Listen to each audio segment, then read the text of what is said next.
Bismillah, alhamdulillah, wa salatu wa salamu ala rasulillahi wa ala alihi wa sahbihi wa wala amma ba'd.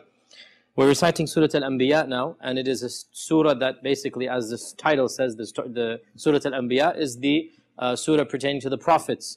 And in the next rak'ah, of course there's at least 9 prophets that Allah mentions in this surah, and He mentions the brief stories of each of them. And the beauty of the Quran is that it summarizes in 1 or 2 ayat the gist of every story. So Dawood and Sulaiman summarized in 1 ayah each. Ayyub summarized in 2 ayat.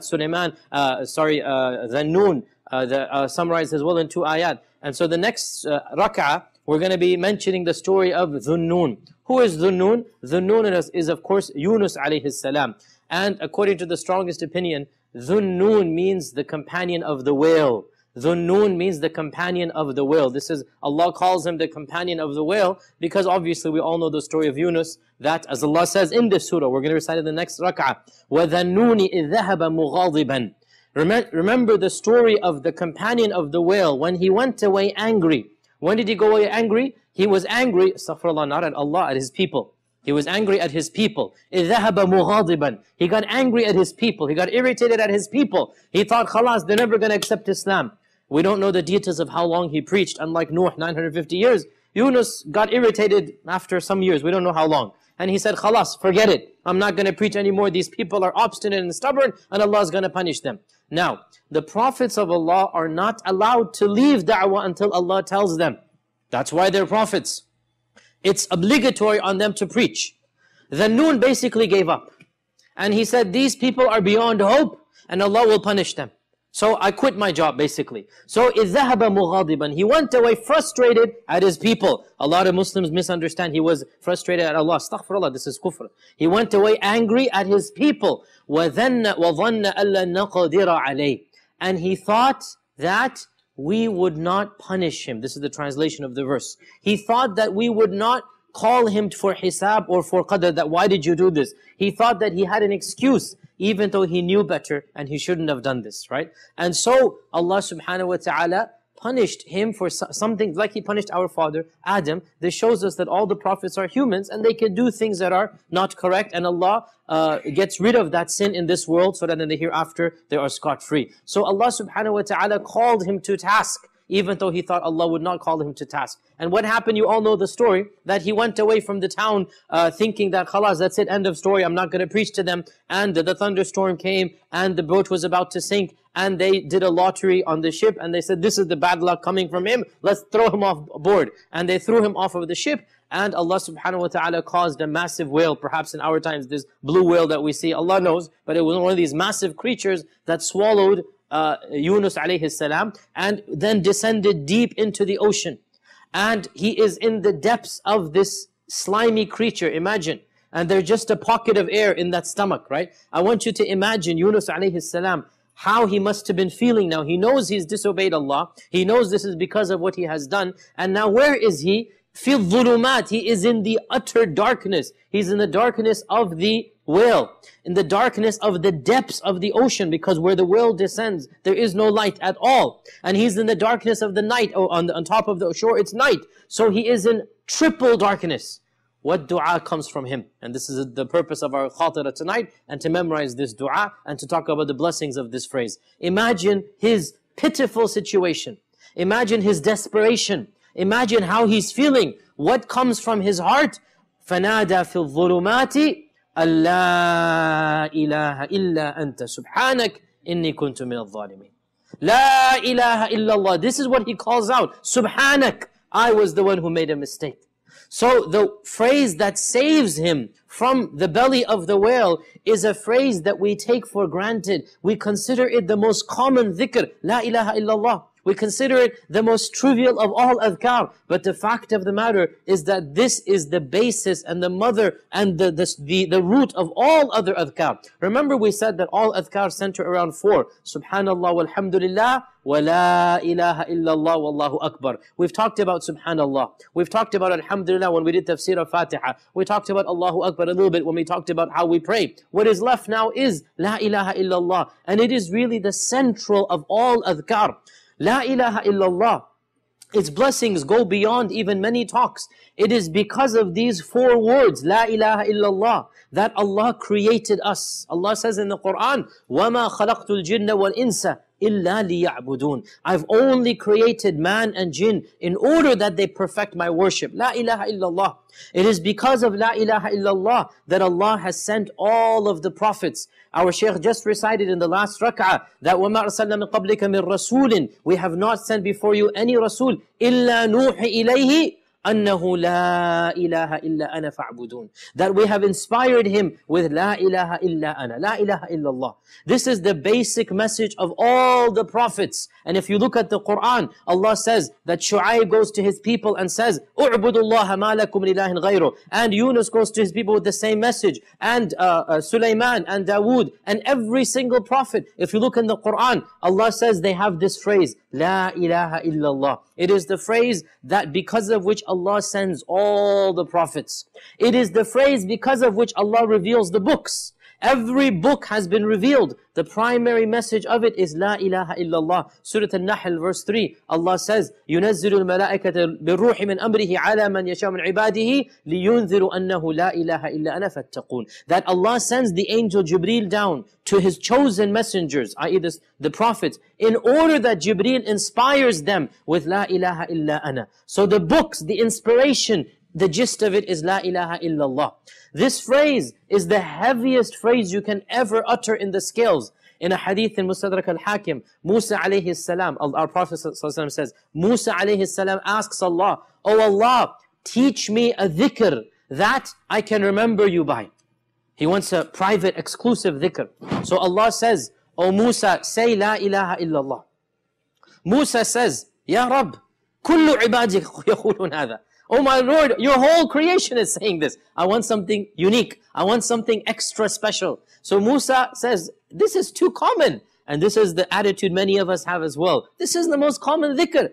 And Allah says, Ya Musa, oh Musa, if the entire heavens and what is in them, and the entire sab'a aradin, the 7 earths and what is in them, is placed on one side of the scale, and La ilaha illallah is placed on the other side, La ilaha illallah will be heavier than all of that. Meaning, there's nothing greater than La ilaha illallah.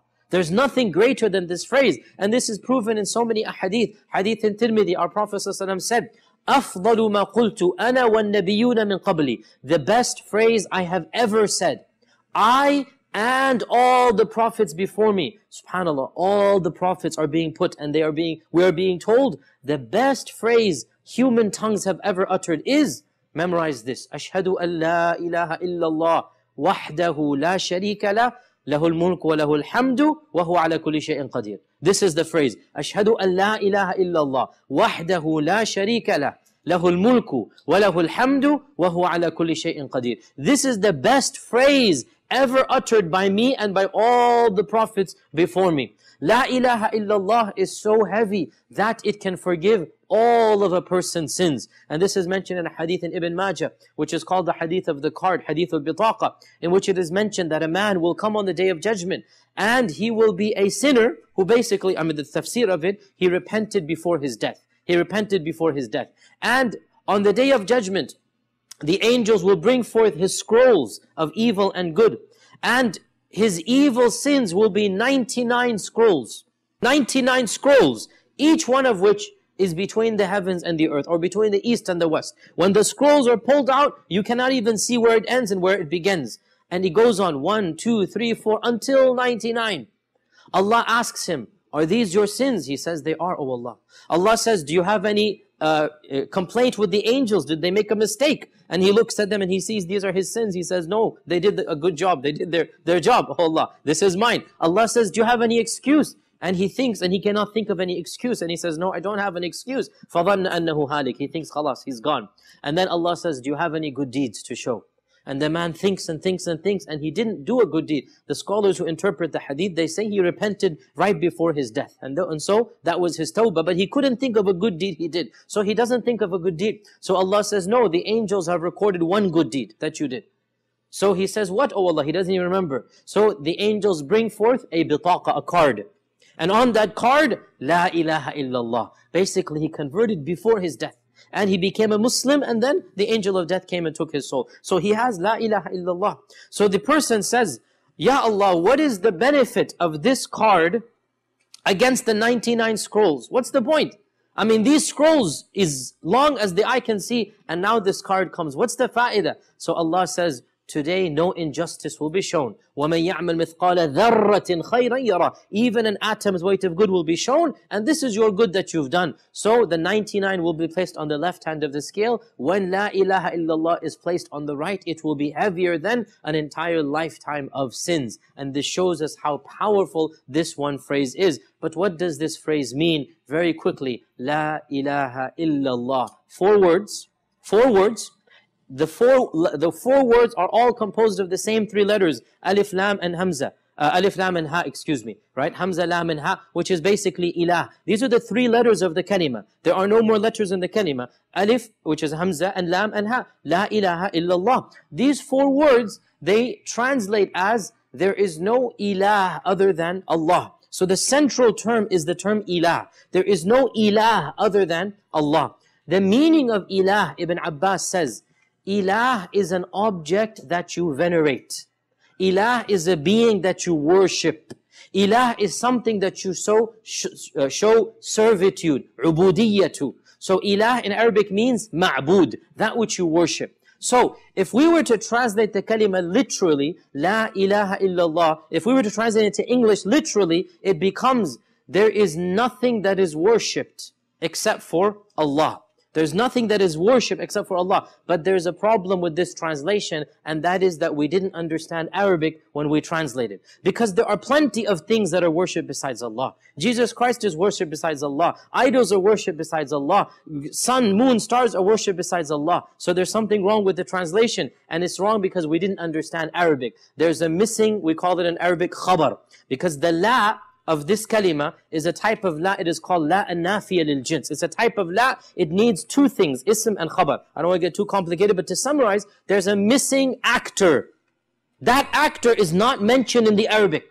Why is it not mentioned? Because it's understood by context. It's understood by context. So when we translate the kalima, those of us who don't know Arabic, we need to understand there's a missing word which is understood by the Arabs. And that word is bihaqqin, or worthy of. La ma'buda bihaqqin illallah, which translates into English as, there is no deity worthy of worship other than Allah. This is the translation of the kalima. There is no deity worthy. This worthy is not in the Arabic. Look at it, right? La ilaha illallah. There's no worthy. It's understood by the grammar of the Arabic language here. There's no deity worthy of worship other than Allah. And the kalima is consisting of 2 phrases. La ilaha illallah. La ilaha illallah is negation. And illallah is affirmation. La ilaha, you negate.